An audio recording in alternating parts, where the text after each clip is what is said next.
Hi lads, this video is going to go through the three different conics that we're starting to look at in DCG. The first one we're going to look at is the parabola. And the way a parabola is formed is by when you take a cone, such as the one given there, the elevation and the plan, and we take a cutting plane, so that green line there has to be parallel to the extreme generator in order to form a parabola. And you can see there I've written it down there as well. Cutting plane parallel to the extreme generator. To find the points in plan to give us our plan view of our parabola, what we need to do is use our generators. So we can divide up our plan into 12 using our 30/60 set squares, and that gives us all of our generators. The two examples I'll go through are the red ones and the brown ones.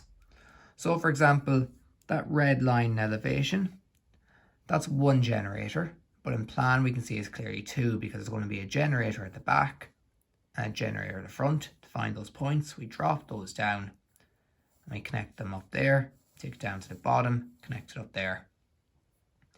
Where that generator hits the green cutting plane, it gives us a point there.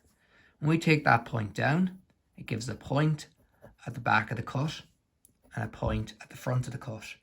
And that's the exact same for the brown generator here and here. There it appears as one single line in elevation, and where that hits the cutting plane, we take that down, giving us a point at the back and a point at the front. To find a point on the vertical line, because when we take a point down, we don't know where it's going to stop, we take a horizontal cut. So you can see there I've written out a horizontal cut taken to find vertical generator points in plan. So when we take a horizontal cut, where the yellow generator hits the green generator there, or sorry, the green cutting plane. When we take a horizontal cut, it always produces a circle in plan. So if we kept taking cuts horizontally along a cone, we get a circle. And that's this circle here drawn. So you can see there, that circle there represents that horizontal cut. And you can see where that circle hits the yellow generator there and there, that gives me those 2 points. And obviously the bottom line here, that's going to be a full cut the whole way across there. And the top point where it goes through the top, it gives you that single point there. And that's how to find our points on the curve then in plan. So looking at that and actually finding our points and our curve as well, we just have another view here showing the focal sphere. So we looked at this focal sphere in yesterday's class. And a focal sphere is a sphere that fits inside the cone and also touches off our cut. So you can see there, that's our cutting plane, that line there, and it's parallel to our extreme generator. A few key things about the focal sphere. Where the focal sphere touches off the extreme, or where it touches the cutting plane, gives us our focal point. So it touches off at one point there, and that's our focus. Where our cutting plane touches the sphere at the edge of this point here, or sorry, touches our extreme generator, that gives us our vertex. So where that line there hits our extreme generator, that gives us our vertex. And then because the cone is pushed, or sorry, the sphere is touching off the cone all the way around, so the single point's going all the way around, that gives our horizontal line there. And where the horizontal line hits off our cutting plane line, it gives us our directrix. So I have all that listed above here.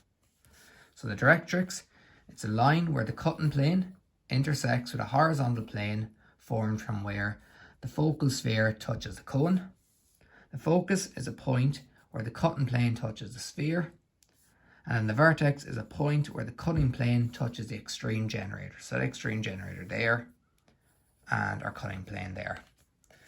And we take those out perpendicular, always see our true shape. And we take all those three out, you can see there our directrix, our vertex, and our focus. And I just drew a freehand curve then there as a result to show what a parabola looks like. Our next one, the ellipse.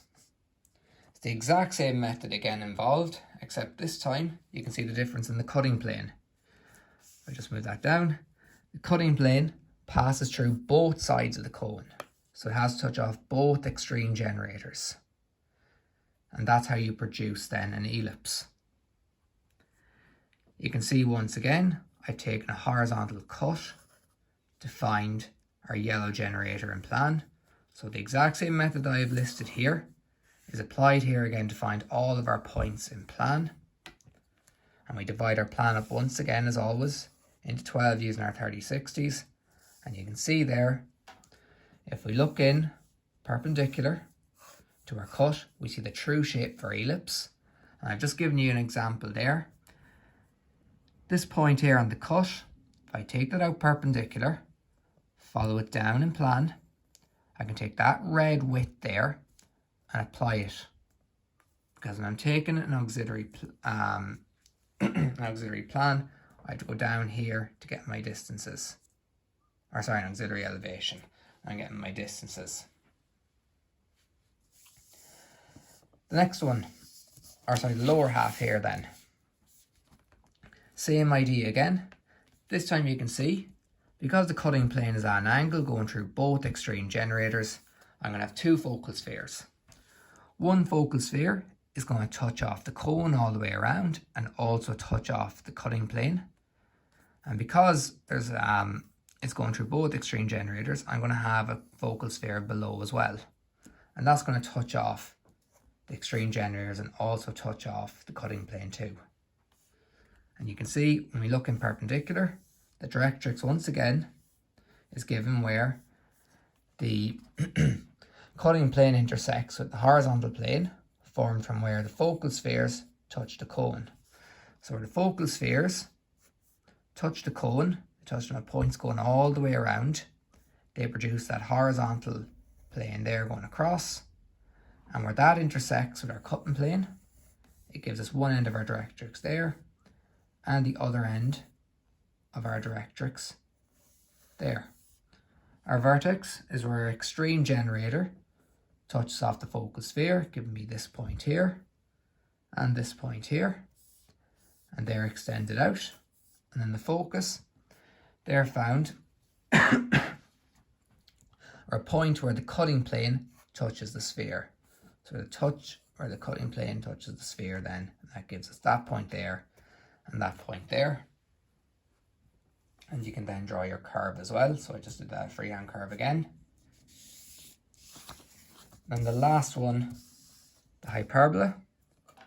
So the cutting plane runs vertically cutting through the cone. So it's a vertical line running through the cone. And the true shape of that appears as an end view. So if we look in perpendicular to that, it's just basically an end view. Once again, divide up your plan into 30/60s.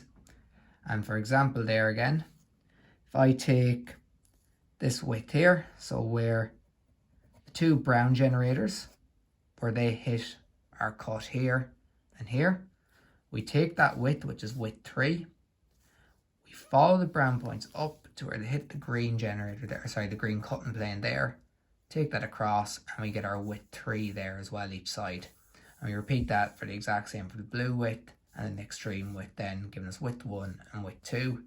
And then obviously our top point here is going to be a single point from here taken up and across. And once again, it's the exact same information below in terms of finding our directrix, our vertex and our focus. So the exact same points listed here are the exact same over here and here again. So hopefully that video helps anybody who may have been stuck on sketching those activities out.